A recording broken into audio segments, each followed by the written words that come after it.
This episode of the podcast is brought to you by Bear Boat Alaska. Up your DIY hunting game with one of their 37-foot adventure yachts.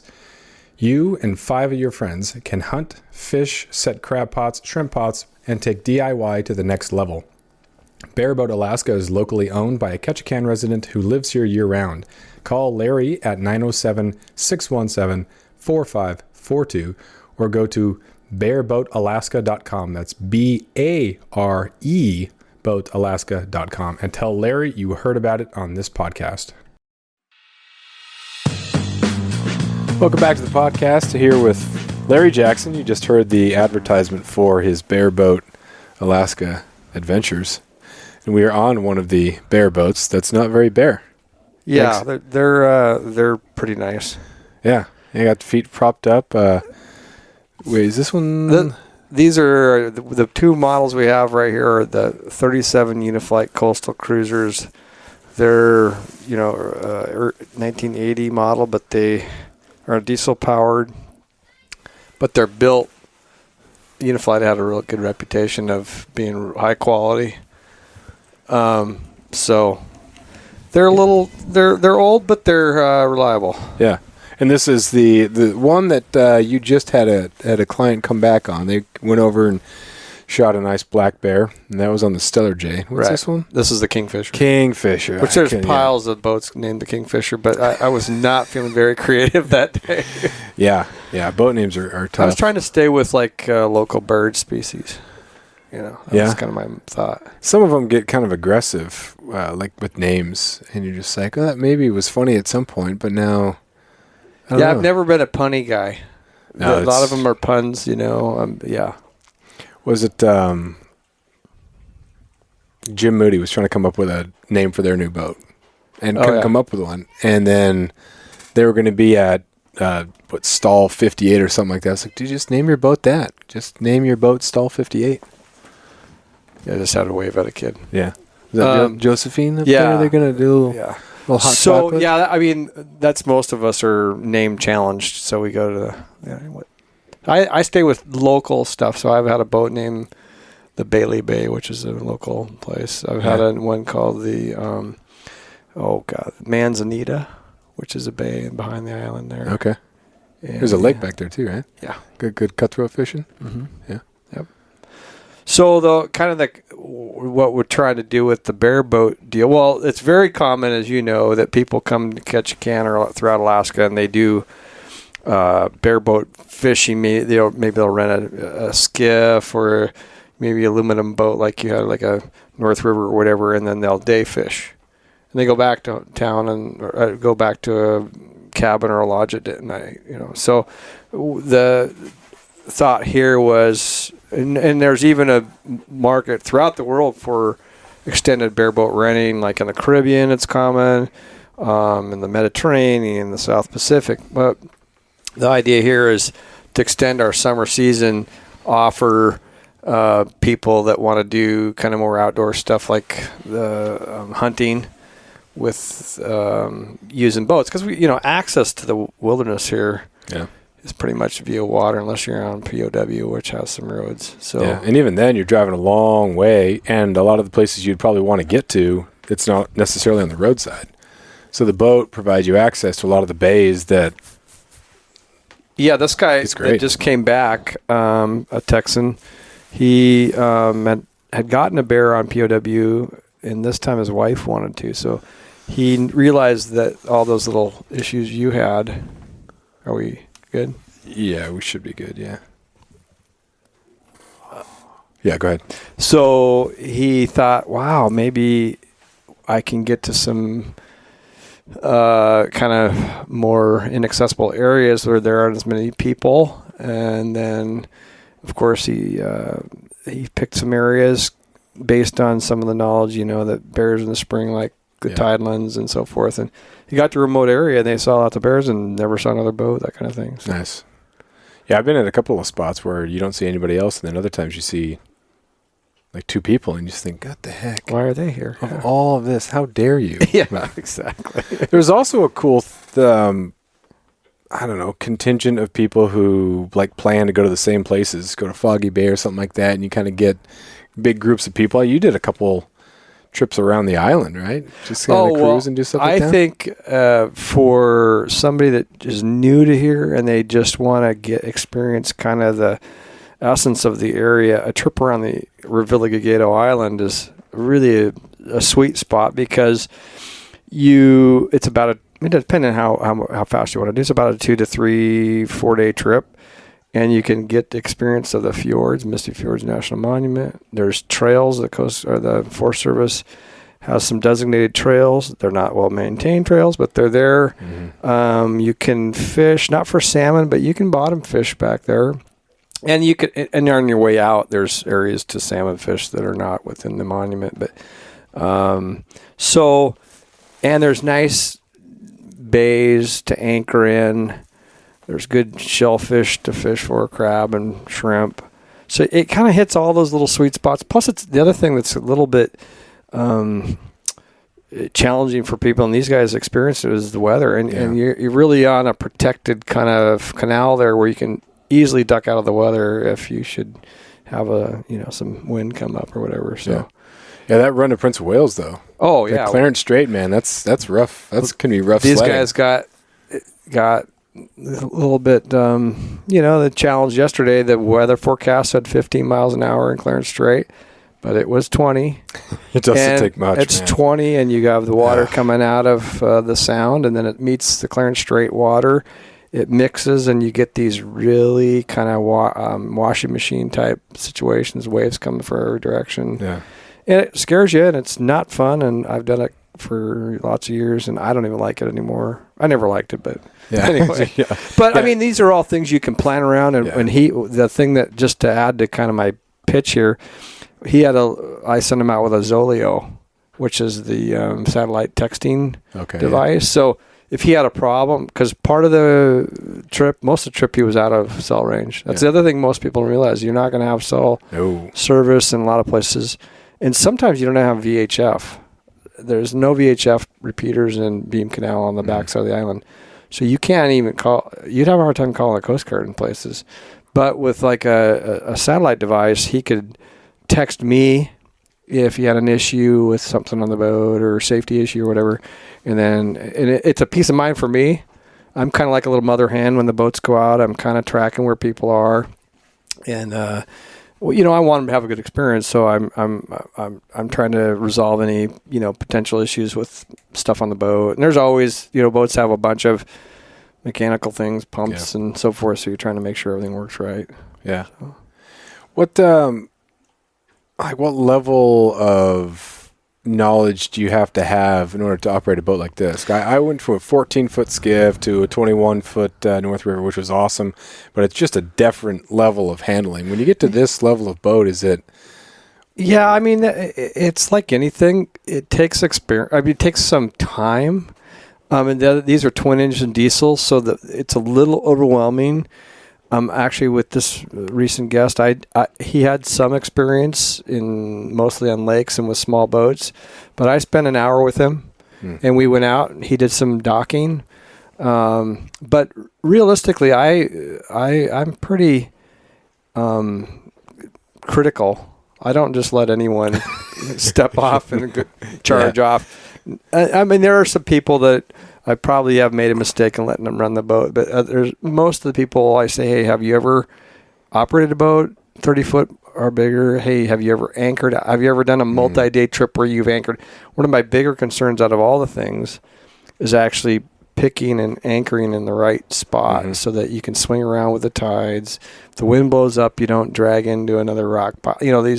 So I always do a chart orientation with people before they leave. I kind of know what their itinerary is going to be. I say, okay, here's a good bay. Here's a good spot to anchor. Hey, there's an anchor buoy here. Hey, there's a dock in this bay. And that gives them some security and peace of mind. I had a group last year and the anchor winch stopped working. And they spent 5 days around the island and they just tied up to the buoys. There's those Forest Service buoys. Yeah, but then I realized they told me later after they got back, I directed them into Ella Creek, Ella Bay.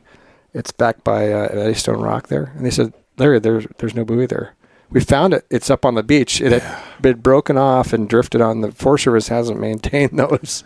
We went down. Abby and I were going to meet my buddy Rob and his wife Mandy to go.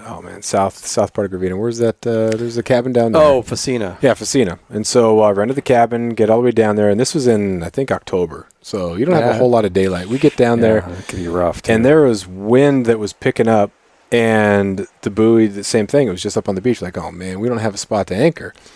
And that's a fussy little hole, especially in October. We've drug anchor in there. Even if, so we thought, well, where are we going to anchor? We can't anchor. And so we ended up we were there for a little bit, looked around for deer for, I don't know, maybe a half hour or something like that. And like, we got to just, finish going home. So we just went, continued to lap around the island. So the plan for renting the cabin and staying there ended up being just, we've now going around. The thing you could have, in hindsight, to be the Monday day quarterback, was it in your boat, the aluminum boat? Yeah. Well, you could have just let it go dry on the beach. You thought about that? Yeah, you didn't like that idea. I thought about. I've anchored and I've done multiple things with the skiff and I let the skiff go dry when I had one, but I just get so paranoid. I don't have that level of confidence. Yeah, with, I grew up on Prince beach Wales, but we never had muddy when it goes dry, so you would have been fine. You don't know what it's going to go dry on. Yeah.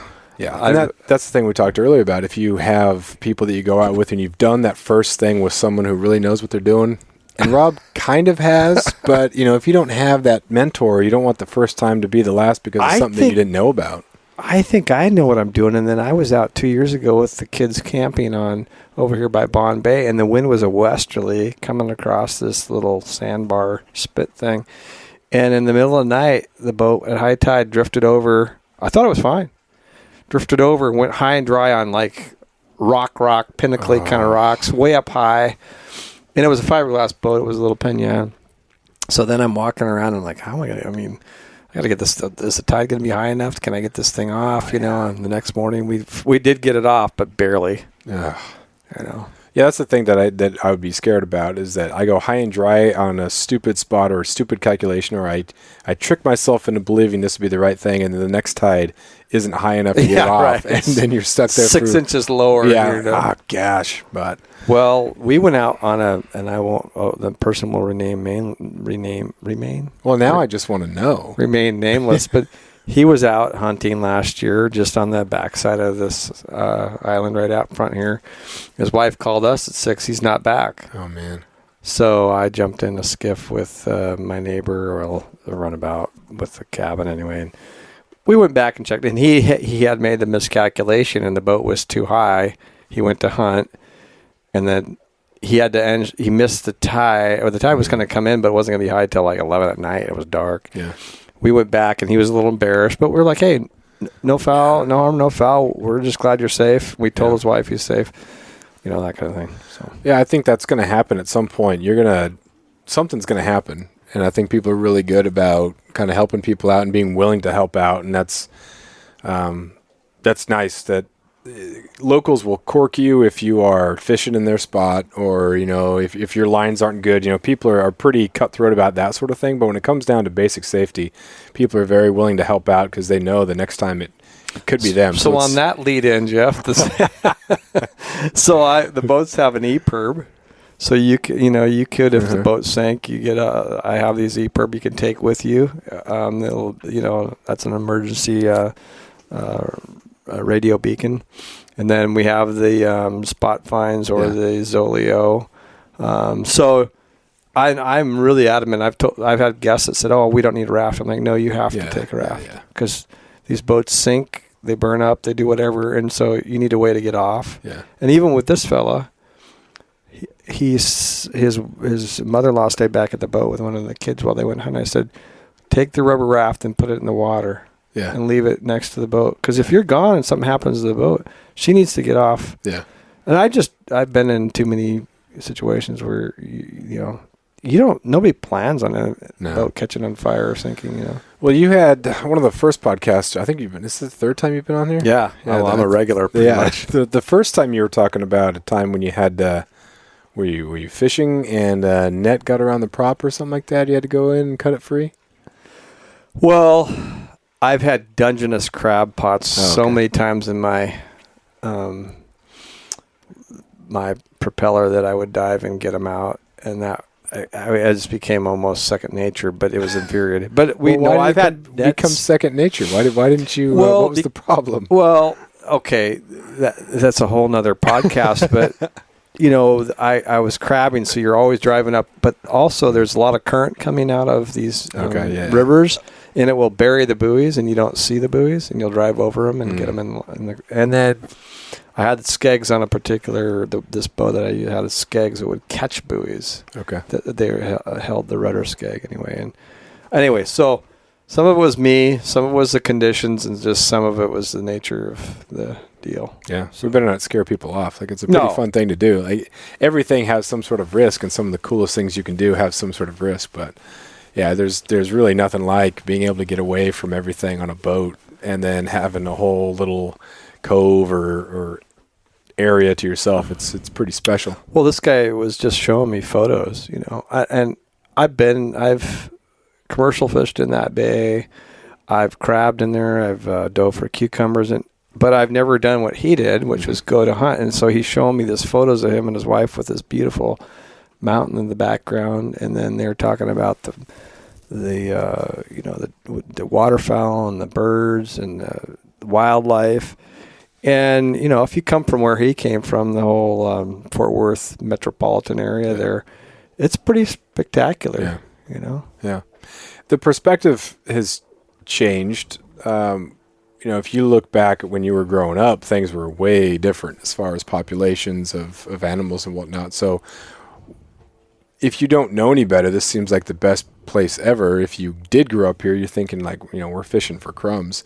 Can you talk a little bit about how like the fish populations have changed, bear population, just kind of in general, the state of wildlife, everything without being, because it is still unbelievable. It's majestic. It's beautiful. The populations are still very good, but just kind of the changes you've seen. I always start out by saying that the state of Alaska Department of Fish and Game is mandated by law to manage on a sustained basis. So their whole management philosophy is, from the salmon to the large game, is to perpetuate them. So I'm really very intimately familiar with salmon management because I commercial fished for salmon first part of my early 20s and teens and so forth. And so there was a real crisis in salmon coming out of statehood in the 50s, 60s, and 70s until some of this management regime came in where what they do is they manage salmon based on what they call escapement. And there literally was a person, a biologist, that flies the main, what we call river systems in the summer almost on a daily basis, and they count and look and estimate escapement, amount of fish getting into the rivers.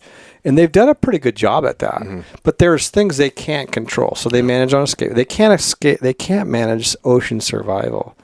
And so that's been the real unknown here in the last 15, 20 years is how come these fish don't, and specifically kings. Yeah. I think kings has been the one that they've had a trouble with them, surviving and getting the return. So they've had counters on the Unique River and the Chickaman River for, 30 years, and they still just cannot get these runs to come back to their traditional state. But so they've been supplemented with some enhancement programs, the hatcheries, and that's been really good for the recreational and the commercial fleet. Yeah.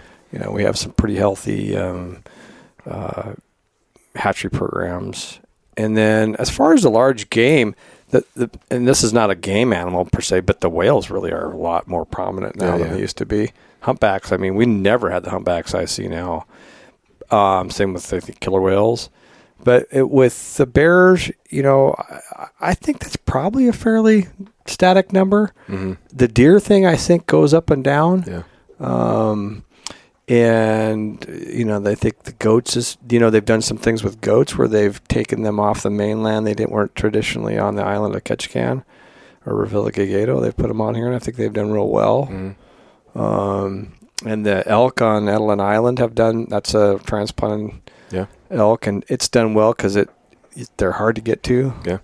So the strange thing about that one is that they didn't take on Zarembo, but the Edelin one was just, they've been great. I don't. What do you think the reason is? That I have no idea. There's some really, I think more. I think Zarembo is very woody, dense wood, whereas Edelin has more muskeggy and I think some more open terrain up high. Alpine, feed. So they can find a place to make a living without getting too timbered out or whatever. So I don't know. I'm not a elk guy. The fish thing is interesting too, and I think when we talk salmon enhancement programs, some people down south are very distrusting of hatcheries, because a lot of the rivers that have hatcheries on them, you have a lot of mixing with the wild fish, which the fear of diluting the genetics of some of these fish is. But here they're different. They have a different principle. And the whole, like, you're going. So, like, some people don't even know the difference between, like, a farmed fish and a hatchery fish. But even the salmon enhancement program here versus the hatchery fish down south that are going back up the rivers, it's not the same as it is up here. Well, so our hatchery programs were actually funded by a self-imposed tax on the commercial fleet. And they paid, I remember as a first fisherman, you would see it on your fish ticket. There was a 3% tax down there. That went down to build these hatcheries and sustain them. And they purposefully did not release them on anadromous bearing streams. So they only release them in bays where there are no wild stocks. Now that doesn't mean that once they get out and they actually commingle with the wild stocks when they go on their migratory way, which is where people have the arguments about, well, they're now competing for the same food with those fish and, carrying sea lice and all the things that go along. So we primarily in Southeast, we rear kings, chums, and silvers in our enhancement. But I'll have to say, I mean, it's been great for our business right here in Knudsen Cove, because the silvers going up to Neats Bay go right by here. And the kings go right by here, and some chums, So it's been a great thing economically. I would think wildlife-wise, because other things eat those salmon besides humans, and I think it's been a good thing overall. I think the wild stocks, I think they all seem to do well together, or not as well together. So. And that has to do with whatever the ocean survival conditions. Yeah. It's Alaska's had the benefit of looking at what other states have done and been able to do things better. So I think a lot of that distrust that people have of fishing game down south, people still don't trust people up here as much, but I think it's, like you said earlier, just way better. Well, than a lot of other players. We have the benefit of a couple things that they don't have. First of all, we still have a lot of what I would call remote area that hasn't been the most of the pressures on the wild stocks and even the hatchery stocks below are affected by urbanization, farming, forestry practices, and all those affect the water temperature, water quality, and then you also have the ocean survival issue. Well, up here we don't have the urbanization, which does, so we've taken that out of it. We still are fairly wild in our forest, although there were some effects from the intense forestry and logging back in the 50s and 60s and 70s. That's since mostly been mitigated and changed, so we have buffers on our rivers now and feeder rivers and so forth. So. And we manage based on this escapement principle that I mentioned earlier. Yeah. The rivers and creeks and the habitat is so important. And you get the agricultural runoff from so much larger areas when you're down south. Yeah, we don't have that. We don't have any farms. No, we don't have any of that. And then we're draining, like at Southeast Alaska, you're draining such smaller areas, right? That you can have these very well protected little areas, and some of the smallest rivers that you wouldn't think would have anything, they probably get a humpy run, and some really small rivers even get some shockingly large steelhead. There's not a lot of, like, the run isn't very big. No, you get some big steelhead in there, and they're just, they can be anywhere, which is great. But some of those rivers, if you look at some of the tributaries, they're so important for spawning. And if you get bad stuff in there, it just comes all the way down. I would tell this to guests all the time. They're like, well, how come people don't fish in the rivers here? And I'm like, well, if you think about a river system, say the Yukon or even the Sacramento or whatever, these are miles and miles long. Our creeks and rivers here in Southeast are steep and short. Yeah. I mean, they might be a mile or two long. Some of them, you can see the pink salmon spawning from the tidelands. Yeah, they're just right there. Yeah. So they've already morphed and metamorphized, or whatever the word is, even in the estuary. Yeah. So the quality of the fish in the river is not going to be good anyway. You don't want to particularly take it. And so in those micro, like you said, all those little creeks and rivers, there's literally hundreds of them throughout the region. One river can have a great, return, and the next one may not, you know. And then they stray if they get over. That's how they get their genetic diversity, is if they if there's too big of a run, they'll stray from one creek to the next. Yeah. After years of fine print contracts and getting ripped off by big wireless providers, if we've learned anything, it's that there's always a catch. So when I first heard that Mint Mobile offers premium wireless starting at just $15 a month, I thought, what's the catch? But after talking to them and using their service, it all made sense. There isn't one. Mint Mobile's secret sauce is that they're the first company to sell wireless service online only.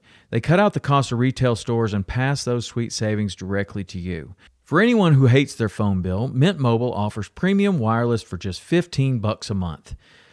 I was hesitant about having to get a new phone and a new phone number, but with Mint, you can use your own phone with any Mint Mobile plan and keep your same phone and your same phone number along with all of your existing contacts. Mint Mobile gives you the best rate whether you're buying for one or for a family, and at Mint, families start at 2 lines. All plans come with unlimited talk and text plus high-speed data delivered on the nation's largest 5G network. Switch to Mint Mobile and get premium wireless service starting at just $15 a month. To get your new wireless plan for just $15 a month and to get the plan shipped to your door for free, go to mintmobile.com/waypoint. That is mintmobile.com/waypoint. Cut your wireless bill to $15 a month at mintmobile.com/waypoint. You can see like a fresh coho in Ward Lake. It's fresh and it's bright, but it's not that super chrome bright. If you look at the Thorn River over on Prince of Wales, it's a longer river, and they get up there, you get down by the mouth. I mean, that thing is dime bright. But it's not even that long relative to some of one. these big rivers down south. Like the Sacramento River. You fished the Sacramento quite a bit. Oh, it's amazing. Such a great river. Once you get like way up kind of by Redding. Yeah. But how far inland is that? I'm not sure. If it's 150, 200 miles? Yeah, it's a long way because you got to go in and past the bay, which we're already way in the middle of Canada at 200 miles. Yeah, exactly. And it's mostly like you go inland for 50 or so miles, 30 miles, and then you go pretty much straight north, and you're collecting all of the agricultural, and it's a brown river, and by the time it gets to the bay, it's been channeled out because you have deep water ports in Stockton and Sacramento, which is in the middle of the state. So the first problem is the dams that are on the like McLeod River, Pitt River, and all those the feeder rivers. Yeah. So they can't get up there and spawn anymore, which took care of the steelhead. There's some lower areas that they can spawn, but it's amazing there's any king salmon left. And there used to be a run every season up there. I can't imagine having kings around year-round. That's just absolutely crazy. Oh, it may have been 3 out of the 4 seasons, but what an amazing river, but also what an amazingly tragic thing. Story, yeah. So, we have our problems here, but that's not one of them. Yeah, I feel very fortunate, and I've seen some incredible large runs. Last year's pink run was one of them. It was just the run in general was so massive here. I was out with a group trolling on the backside of Gravina and Clarence Strait, and we caught a lot of pinks, and we're like, let's just try, we're just trying to kind of get out of the pinks a little.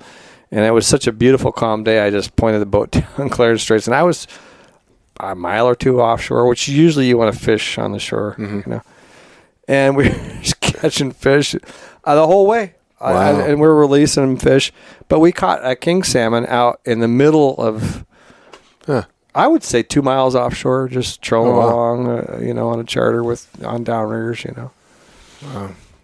Yeah, it's still really, really good. And sometimes you kind of get caught up in the concern and the doomsday type stuff. And sometimes it's good to step back and say, okay, things are pretty good. It's good to care, though. Otherwise, if you just take, and then all of a sudden it's, wait, what are we losing? So it's nice to be aware of things, but also appreciate what we still have. There was a program on the state fair, not on a program, I can't remember who initiated it, but they were monitoring this ocean acidification.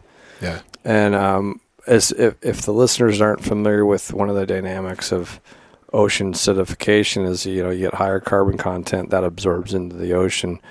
And then that CO2 acts as an ingredient to add to the acidity of the ocean. Well, that acidity then affects the shellfish, such as the krill, other little microforming shellfish that the salmon might feed on. So that could then affect salmon per se. So the fish, I'll forget the name of I think it's a group that studies ocean acidification. They put a sampling device on the Columbia. I don't know if you're familiar with this. And as it goes up and down the shore or the coast here from here to Washington, it's constantly taking ocean samples. And they can track the acidification. And then I did a tour of the boat and went down in the bowels of the Columbia, and we looked at the device and everything. And then once a week, this gal from the AMHS would go down there and take the readings and transfer that data to this ocean acidification group. I think they're out of Seward or maybe it's Anchorage. So, people are monitoring the health of the ocean because it's not a static thing as well. The other thing they've even found is they've found in the spawning lakes in the interior of Alaska where salmon have come up and died, they've taken sediment samples, and they've found toxins in the sediment brought there via the salmon that they picked up that they bioaccumulated as they migrated into their flesh. Their bodies decayed in the lakes and the rivers, and then they found toxins in that the salmon brought there.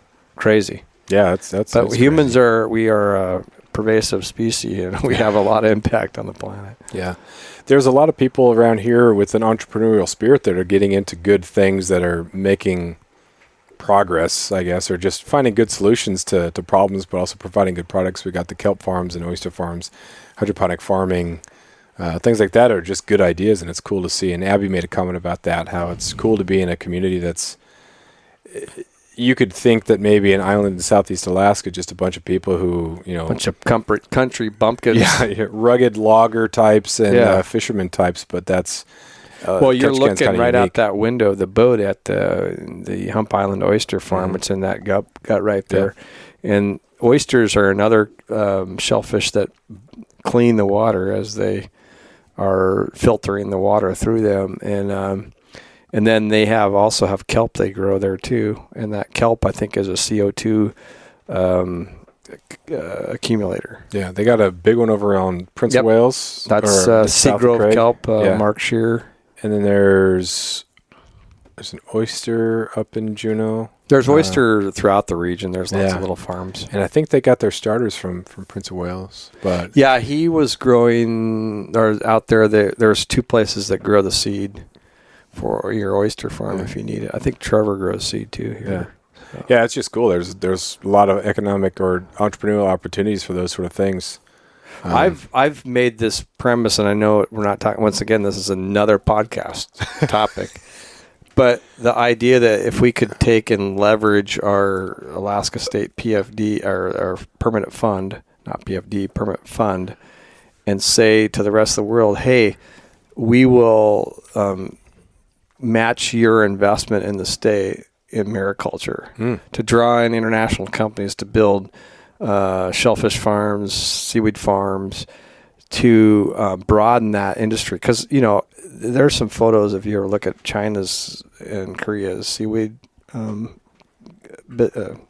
industry. Mm-hmm. I mean, this whole bay is small compared to how much seaweed they grow. They grow just tons and tons of seaweed, and it's a healthy food.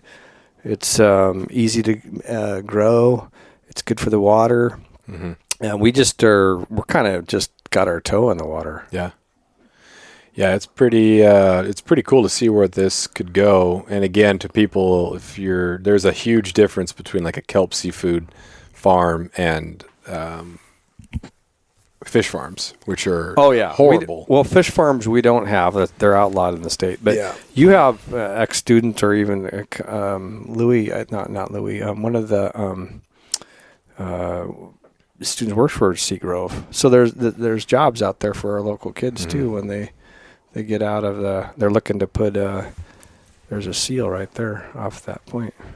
A little head poked up there. Little nature happening. Yeah. Pretty standard. Oh, the Eagles were driving me nuts yesterday. They were arguing about something here the other day. Do you got the whales back up here in the cove yet? I've seen them once or twice. They're not in their full summer regalia yet, but they usually come through here, and if there's any notice having fished here, charter fish for years, you start to watch the patterns of the whales, and of course when you're fishing you're looking for feed. Yeah. So they'll come along and they'll hammer on a school of feed. Mm-hmm. Then they'll wander off, and then late in the afternoon you come back, they remember exactly where that school was, and they'll hit it again. Yeah. The thing I like about here, and I kind of missed, the house that I'm building is out south of town. Yeah, basically he'll be dead to me. You'll be dead to me. Is the shrimping. It's nice and close here. It's not amazing, it's not like, but it's enough. There were times where I would go out in my skiff before school, set or check the shrimp pots real quick, because I just had two. Yeah. Two single string. Yeah. And just pull them up real quick, get enough for dinner, all good. Don't have that same opportunity out south. I think it's out there. You just have to learn. I think once you get your boat at the hole in the wall. Well, I got to get a boat because I sold it for the house. That's so right. I don't even have. I don't even have a boat. B, there's no way I'm getting in at hole in the wall because that's such a small marina. Yeah. The waiting list. I don't know. Somehow Padera got in there. I don't know. Oh yeah. Sure how that happened. Suck up. That's why. But I don't. It's just not as. It's nice and easy and protected here, where it's a little bit. I think you would do fine up Carolyn. That you just have to learn where to go, and you just couldn't go before school though. Nah, it'd be a little bit longer run, and then. But you're going to get back. You get a boat back once you get this project done, and the money's flowing in. You'll be back out shrimping. And what are you going to do for hunting and all the rest? Are you just out for the year? No. Oh, absolutely no. We'll figure out. Oh, maybe we should rent a boat. Yeah. No, I think we'll do some on island stuff, and then Abby will be on Prince of Wales. So, I mean, it's we can talk about that. It's a pretty good. There's still some good population over there. A lot of people have talked about. We had a couple bad winters. Wolves. It's on everybody's. The deer list population of stuff to go. So yeah, it's definitely in one of those. But a lot of that stuff is anecdotal information. It's so hard to get really good numbers. Yeah. They do what they can, but it's just so much more dense, and it's hard to get good numbers. You tend to hear all the drama on the radio stories about the deer, and then you hear. I don't really trust the general population for their biological analysis of these. I mean, there's anecdotal stories, but leave it up to the biologists. I think they got a pretty good idea. Yeah, I think it's a good mix of both, because if you are feet on the ground, like you notice certain things, and wow, okay, but this doesn't mean that just because on your mountain where it used to be easy, or you used to be able to drive around and shoot 4 points all the time, now you might not be able to do that. But yeah, it's a pretty complex thing. But so anyway, so she'll be over there. So might do a little hunting over there in August. Some of my old hunts. I'm not up to date. But what did she get a? Yeah, she's got a tech job over there. So she's been doing stream surveys and doing. Oh yeah. Well, you got a scientist at the house. What the hell am I saying? I mean, she's getting used to the Alaska stuff. Obviously, ecology just varies based on where you're at. So. She knows how things work, but just getting specific to and understanding all through the state job, or is it a Fed job? It's Forest Service. Forest Service, good. Yeah, so just a 6 month tech job, but she's enjoying it.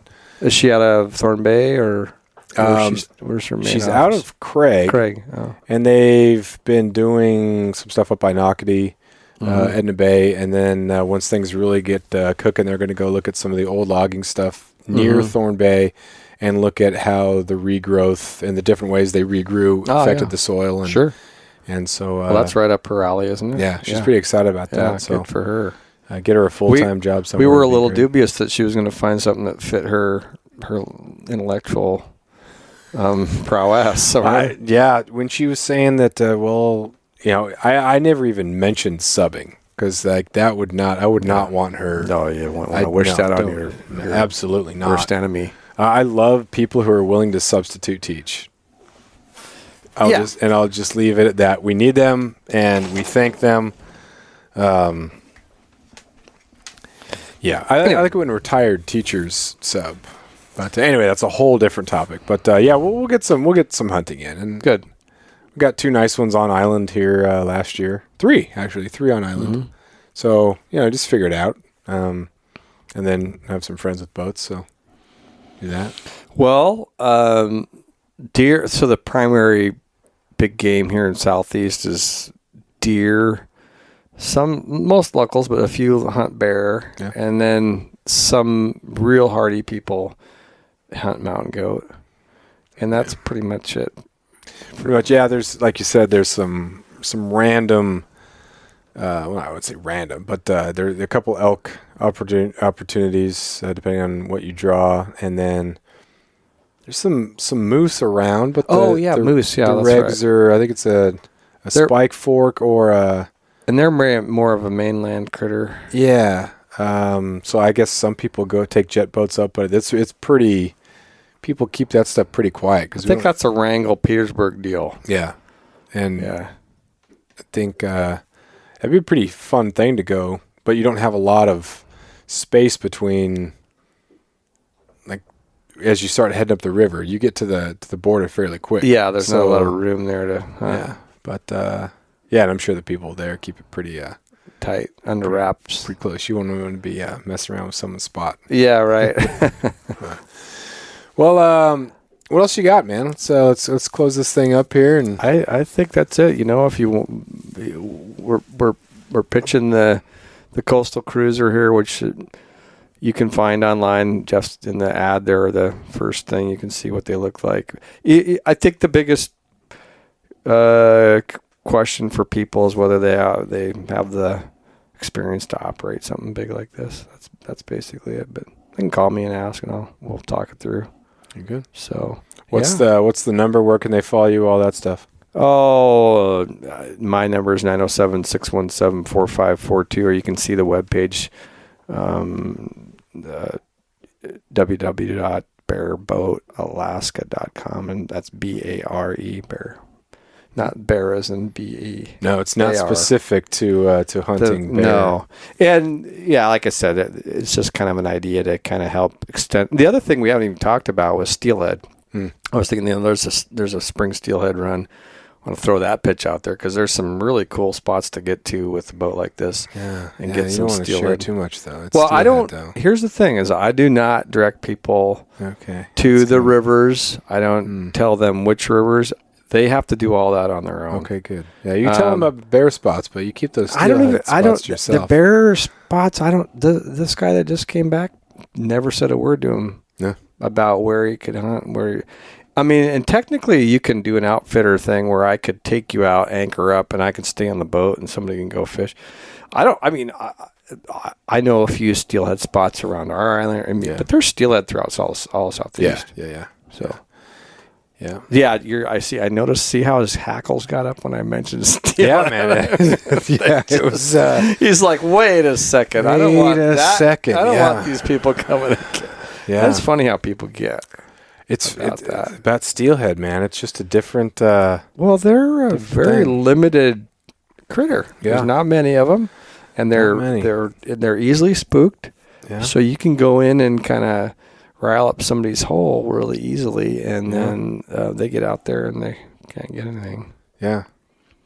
And but there are most of the there's trophy rivers, and then I don't think you can keep anything under 36 no matter what, right? On steelhead? The only thing, I mean, it's irrelevant to most of the people who are listening to this, but federal subsistence might allow 1 on certain rivers, certain area maybe. Yeah. But even then, it might be above 36, but I think you might be able to have 1. But that's irrelevant, like I said, to a lot of people. Right. For a lot of people, you don't qualify. But yeah, there's just not as many. If you're at a river that has a run of 200 or 400, you start taking one out. No, you don't want it. Starts. I think most steelhead fishermen aren't really gonna bonk a steelhead on the head. No, I think for the most part, you're just afraid of you're hanging out at the spot, you're just enjoying it, and all of a sudden here comes a float plane with 5 people from whoever, or some drunken people on a coastal cruiser boat coming wandering up there. I have a funny little anecdote. We can close with this. My uncle, he flew bush planes here for 40 years in Southeast, and one day he took me over to the Carter River, and it was we were trout fishing, and there were people there. I think it was right around sockeye time. Maybe we were trying to get sockeyes, but anyway, and he had this little yippy dog that he loved, and he took with him on this plane, and this dog was yippy. So anyway, the trail was busy. There were lots of people on the river that day. It was a beautiful sunny day, and we're trout fishing this whole river, and the dog is barking every time we caught a fish or something. And I'm like, don't you think this the dog Dale is gonna annoy the other people on the trail? And he turned to me and goes, no, they're annoying me on this trail. Oh, that's funny. That's funny.